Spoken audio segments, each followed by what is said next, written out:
Mobilisation exceptionnelle de tout l'Indénié Djuablin pour recevoir ce jeudi 15 janvier la première dame de Côte d'Ivoire, Dominique Ouattara.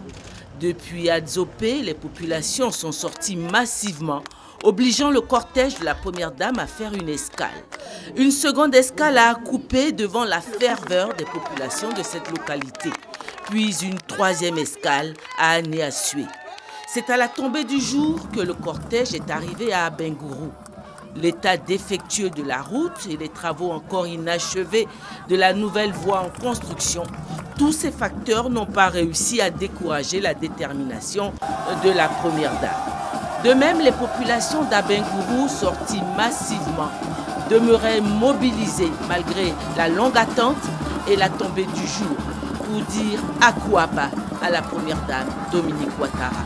Autorités administratives, élus, autorités coutumières, cadres, hommes, femmes, ils étaient là, tous pour témoigner leur joie de recevoir la première dame de Côte d'Ivoire. Le vendredi matin, lendemain de son arrivée à Abengourou, chef-lieu de la région de l'Indénié Djuablin, les rois Nanamboa Kwasi III, roi de l'Indénié, et Agnini Bilé II, roi du Djuablin, devaient à leur tour recevoir la première dame de Côte d'Ivoire et lui dire merci pour sa présence dans l'Indénié Djuablin. En signe de respect et de considération, la première dame de Côte d'Ivoire a été reçue à la cour royale de l'Indénié selon toutes les règles de préséance de cette cour royale. Devant toute la cour, la première dame a reçu une insigne distinction du roi Nanamboa Kwasi III. Elle a été intronisée reine-mère du nom de Tanoama, la première reine-mère de l'Indénié. Madame la Présidente, aux côtés de votre époux, vous menez le bon combat, celui de la lutte contre la pauvreté au niveau de vos sœurs. Aucun secteur d'activité de notre pays n'échappe à votre générosité légendaire. Soyez-en remerciés et que Dieu, maître de toutes choses, guide vos pas dans vos entreprises pour le bonheur des Ivoiriens.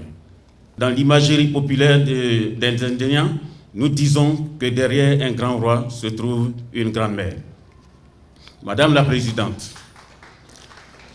vous êtes une grande dame derrière un grand homme.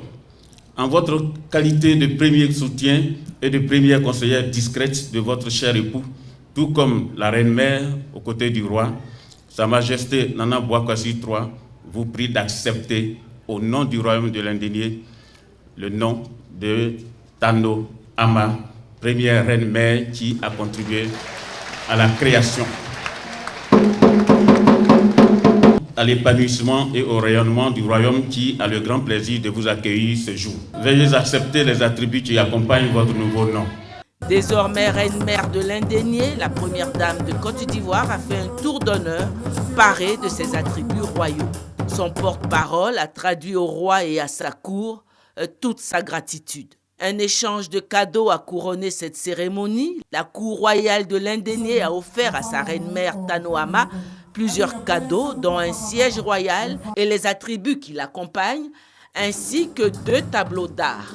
La reine-mère, de son côté, a offert une enveloppe de 4 millions de francs destinée aux notables de la cour royale de l'Indénié et du Djuablin et aux femmes commiens de la cour royale de l'Indénié.